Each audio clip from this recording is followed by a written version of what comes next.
Hi everyone, welcome to LEC Learn. Today we are going to discuss about the topic moving coil meters. Definition. Moving coil meters are the analog instruments. So analog waves வந்து எனக்கு வந்துட்டு measure பண்றதுக்காக use பண்றதா moving coil meters. So they are used to measure the DC current. So analog அப்படின்னு சொல்லிட்டோம், analog instrument. அப்ப எந்த மாதிரி அது measure பண்ணோம் அப்படின்னா DC current and then the DC voltage. So how they are working, how it is possible na, it is works on the principle of motor effect இல்லனா Lorentz force அப்படின்னு சொல்லுவாங்க. Lorentz force, what is the working principle behind this moving coil meter? அதாவது ஒரு current carrying conductor வந்துட்டு ஒரு magnetic fieldல place பண்றோம். When a current carrying conductor is placed in a magnetic field place பண்ணும்போது அந்த conductor வந்து it experiences a mechanical force. ஒரு mechanical force வந்து it will experience.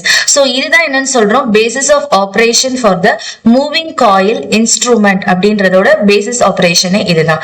So அந்த force, அந்த deflection வந்து எதுக்கு proportional இருக்கும்னா to the current flowing through the coil க்கு proportional என்னுடைய deflection இருக்கும். So இந்த principle பேஸ் பண்ணி தான் என்னுடைய moving coil meters வந்து work பண்ணுது. So இந்த directions எப்படின்னு ஐடென்டிஃபை பண்ணனும்னா using Fleming's left hand rule. So இந்த left hand ruleல வந்து என்ன டிட்டர்மைன் பண்ணோம்னா the forefinger வந்து எனக்கு magnetic field represent பண்ணும் from north to south pole. Next பாத்தீங்கன்னா மிடில் ஃபிங்கர், சோ அது வந்து கரண்டோட டைரக்ஷன் வந்து கண்டக்டர்ல ரெப்ரசன்ட் பண்ணும். ஃபைனலா தம்ப் அப்படின்றது ஃபோர்ஸ் உடைய டைரக்ஷனை எனக்கு கண்டக்டர்ல வந்து மெஷர் அதோட டைரக்ஷனை எனக்கு இண்டிகேட் பண்ணும். சோ இந்த மூவிங் காயில் மீட்டர்ஸ்ல எனக்கு டைப் வந்து 2 டைப்ஸ் இருக்கு, permanent magnet moving coil and then dynamometer. So மோஸ்டா வந்துட்டு பிராக்டிகலா யூஸ் பண்றது வந்து the very first one, this is the permanent magnet moving coil. So permanent magnet moving coil அப்படின்னா நம்ம என்னன்னு பார்க்க போறோம். சோ அதுக்காக இதோட கன்ஸ்ட்ரக்ஷன் பார்க்கலாம். சோ இந்த டயக்ராம் தான் the permanent magnet moving coil. இந்த டயக்ராம் பத்தின எக்ஸ்பிளனேஷன் ஃபர்ஸ்ட் ஒன் வந்து இந்த ரெக்டாங்குலர் காயில பத்தி தான் நம்ம சொல்ல போறோம். இந்த ரெக்டாங்குலர் காயில்ல என்ன இருக்கும் அப்படின்னு பாத்தீங்கன்னா fine wire is wounded on the non-magnetic aluminum former. So non-magnetic ஆன ஒரு aluminum formerல தான் நம்ம என்ன பண்ணிருப்போம், we have wounded a wire. So அது rectangular coil அப்படின்னு சொல்றோம். So இத first நம்ம complete பண்ணிட்டோம். Next என்ன பண்றோம்னா magnet.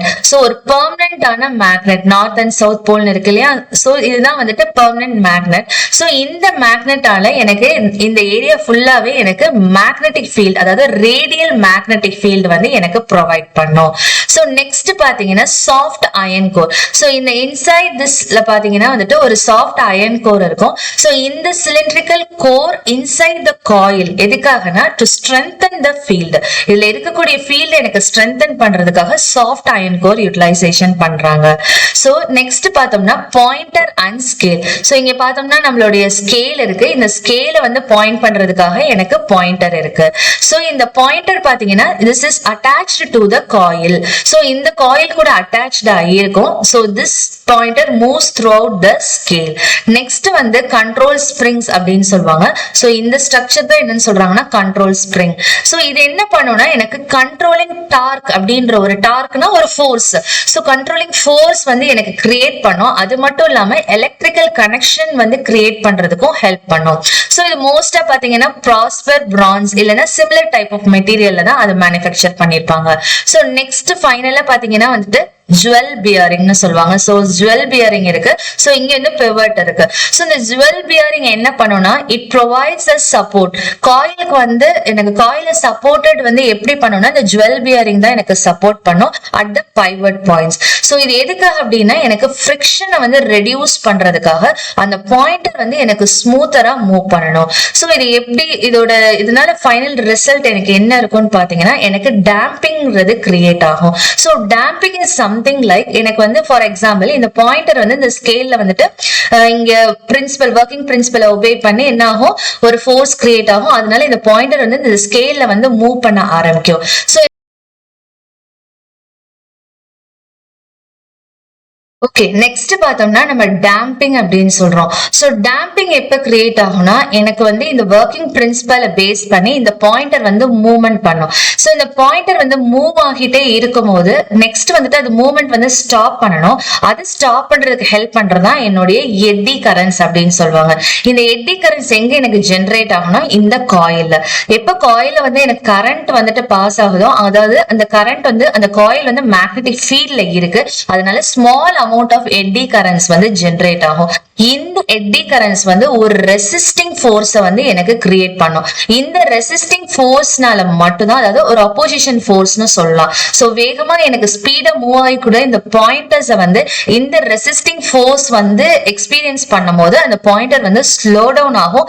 பட் வந்து அதுவுமே ஸ்லோவா இல்லாம இமீடியட்டா எனக்கு மேக்சிமம் இமீடியட்டா ஸ்டாப் பண்றதுக்கு இந்த எட்டி கரண்ட்ஸ் வந்து ஹெல்ப் பண்ணும். ஸோ இதனால எனக்கு இந்த இதுல PMMCல பாத்தீங்கன்னா ஹைலி டேம்பிங் வந்து ப்ரொவைட் பண்ணுது. சோ நெக்ஸ்ட் பாத்தீங்கன்னா இந்த டேம்பிங் ப்ரொவைட் பண்ணது பாத்தீங்கன்னா இந்த அலுமினியம் காயில்னால தான் நமக்கு இது நடக்குது. சோ இதனால எனக்கு எப்படி இருக்கும்னா ஃபைனலா வந்து எனக்கு ஸ்டெடி அண்ட் நான் ஆசிலேட்டரி பாயிண்டர் மூவ்மெண்ட் இருக்கும். So next working. சோ இந்த ஒர்க்கிங் பாத்தீங்கன்னா இதுல ஒர்க்கிங் பிரின்சிபல்ல வந்துட்டு when the DC flows through the coil. So நம்ம வந்து பார்த்திருந்தோம். சோ ப்ரீவியஸ் டயகிராம்ல வந்துட்டு நம்ம வந்து இதுதான் காயில். சோ இந்த காயில் வந்து இந்த மேக்னெட்டிக் ஃபீல்ட்ல இருக்கு. சோ இந்த காயில்ல வந்துட்டு நான் எப்ப DC கரண்ட வந்து ஃப்ளோ பண்றேனோ, சோ இந்த காயில் எங்க இருக்கு, என்னுடைய மேக்னெட்டிக் ஃபீல்ட்ல வந்துட்டு எனக்கு அந்த மேக்னெட்டிக் பெர்மனன்ட் மேக்னெட்டிக் ஃபீல்ட்ல இருக்கு. பட் இந்த காயில்ல பாஸ் பண்ணக்கூடிய கரண்ட்னால எனக்கு காயில்ல வந்து ஒரு மேக்னெட்டிக் ஃபீல்டு வந்து கிரியேட் ஆகணும். சோ இந்த ஃபீல்டு வந்து பெர்மனன்ட் ஆல்ரெடி மேக்னெட்னால இருக்கக்கூடிய பெர்மனன்ட் மேக்னெட்டிக் ஃபீல்டு கூட இன்டராக்ட் பண்ணுது. சோ இந்த இன்டராக்ஷனால எனக்கு ஒரு ஃபோர்ஸ் கிரியேட் பண்றது, அததான் என்னன்னு சொல்றேன், நான் டிஃப்ளெக்டிங் டார்க் அப்படின்னு சொல்றேன். சோ இந்த டிஃப்ளெக்டிங் டார்க், இந்த ஃபோர்ஸ் வந்துட்டு it acts on the coil. இது காயில்ல வந்துட்டு இருக்கறனால it rotates the coil. So இந்த ரொட்டேஷன்னால எனக்கு இந்த coil will get moved until this torque. So இந்த காயில் மூவ் ஆகிறதுனால தான் எனக்கு என்ன ஆகுது, என்னுடைய பாயிண்டர் வந்து ஸ்கேல்ல வந்து மூவ் பண்ணுது. சோ இதுல பார்க்கும்போது இந்த பாயிண்டர் வந்து எனக்கு ஸ்கேல்ல வந்து மூவ் பண்ண ஆரம்பிக்கும். சோ இதை வந்து நான் பேலன்ஸ் பண்றதுக்காக ஒரு கண்ட்ரோலிங் டார்க் வந்து எனக்கு ஸ்ப்ரிங் கிரியேட் பண்ணுது. சோ இதனால எனக்கு என்ன ஆகும்னா அந்த பாயிண்டர் வந்துட்டு அந்த பர்டிகுலர் வேல்யூ ஷோ பண்ணக்கு அப்புறம் it will stop there. So the pointer attached to the coils shows a steady reading. அதனால இல்லைன்னா ஆசிலேஷன் ரீடிங்காவே இருக்கும். சோ இதை அவாய்ட் பண்ணி எனக்கு வந்து கொடுக்கறதா என்னது, என்னுடைய கண்ட்ரோலிங் டார்க். சோ பாயிண்டர் எப்ப ஸ்டாப் ஆகும்னா என்னுடைய டிஃப்ளெக்டிங் டார்க்கும் கண்ட்ரோலிங் டார்க்கும் ஈக்குவலா இருக்கும்போது. சோ இதை நம்ம என்னன்னு சொல்றோம்னா டார்க் ஈக்குவேஷன் அப்படின்னு சொல்லி ஐடென்டிஃபை பண்ணணும். So deflecting torque first create ஆச்சு இல்லையா, அந்த ஃபோர்ஸ். சோ அதை எப்படி ரெப்ரசென்ட் பண்ணுவாங்கன்னா capital T and then suffix D. This is equal to BINA. So B அப்படின்னா magnetic flux density due to the magnets. So next பாத்தீங்கன்னா I என்ற current வந்து நம்ம பாஸ் பண்ணோம் இல்லையா through the coil. So N-ங்கிறது number of turns in the coil. A-ங்கிறது area of the coil. So this is my deflecting torque. Next பாத்தீங்கன்னா controlling torque இருக்கும், that is capital T suffix C, which is equal to K into theta. So இந்த ஸ்ப்ரிங்னால தான் எனக்கு controlling dark வந்து create ஆகுது. அப்ப அந்த spring கான்ஸ்டன்ட்ங்கிறது தான் K. தீட்டாங்கிறது என்னன்னா என்னுடைய டிஃப்ளெக்ஷன் ஆங்கிள் அப்படின்னு சொல்றோம். சோ எப்ப எனக்கு ஸ்டெடி ஸ்டேட் அட்டைன் ஆகுதோ அப்ப TD equal to TC அப்படின்னு சொல்றோம். சோ அப்பனா என்னது, இது ரெண்டையும் ஈக்குவேட் பண்ணும்போது BINA equal to K theta. So ரெண்டையும் பார்க்கும்போது இந்த BINA இது எல்லாமே NA B அதுக்கப்புறம் K எல்லாமே கான்ஸ்டன்ட் தான். சோ எனக்கு பேலன்ஸ் இருக்கிறது I and theta. சோ இதுல இருந்து பார்க்கும்போது நமக்கு என்ன தெரியுது, I and theta they are directly proportional to theta. I mean they are directly proportional to each other. அப்ப டிஃப்ளெக்ஷன் ஆங்கிள் வந்து எதுக்கு டிபெண்ட் பண்ணி ப்ரொபோர்ஷனலா இருக்கு, கரண்ட். சோ எந்த அளவு நீங்க கரண்ட பாஸ் பண்றீங்களோ அந்த அளவுக்கு எனக்கு டிஃப்ளெக்ஷன் இருக்கும். சோ நெக்ஸ்ட் பாத்தீங்கன்னா கன்வர்ஷன். சோ இத வந்து நம்ம PMMCல வந்துட்டு வோல்ட் மீட்டராவும் அம்மீட்டரா நீங்க யூஸ் பண்ணலாம். So in series with the coil நீங்க போட்டிருந்தீங்கன்னா எனக்கு ஹை ரெசிஸ்டன்ஸ் கொடுக்கும். சோ வோல்ட் மீட்டரா நான் யூட்டிலைஸ் பண்ணலாம். இதே parallel with the coil நீங்க கனெக்ட் பண்ணீங்கன்னா எனக்கு லோ ரெசிஸ்டன்ஸ் கொடுக்கும். சோ அம்மீட்டரா நான் யூஸ் பண்ணலாம். சோ இதோட அட்வான்டேஜஸ் அப்படின்னு பார்க்கும்போது இது ரொம்ப அக்யூரேட்டாவும் சென்சிட்டிவாவும் இருக்கும். அதே மாதிரி லீனியர் ஸ்கேலா இருக்கிறதுனால நம்ம ரீடிங் ஈஸியா எடுத்துடலாம். இது ரொம்ப கம்மியான பவர் தான் எனக்கு கன்சியூம் பண்ணும். ஹிஸ்டெரிசிஸ் லாசஸ் அப்படின்னு சொல்லி ஒண்ணு இருக்காது.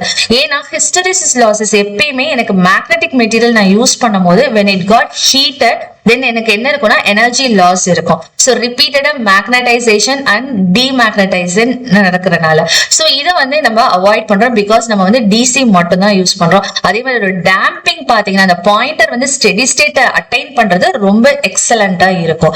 இதோட டிஸ்அட்வான்டேஜ் அப்படின்னு சொல்லும் போது இது ஒன்லி ஃபார் ஏசி டிசி மட்டும் தான். ஏசி வந்துட்டு என்ன ஏசி நான் கரண்ட் யூஸ் பண்ணனா it will cause the pointer to வைப்ரேட்ல வந்துட்டு போட்டுரும். ஸோ இதனால எனக்கு வந்து இது ரொம்ப டெலிகேட் அண்ட் எக்ஸ்பென்சிவாவும் இருக்கு. cannot withstand with the overload இல்ல ரஃப் யூசேஜ்க்கு பண்ண முடியாது.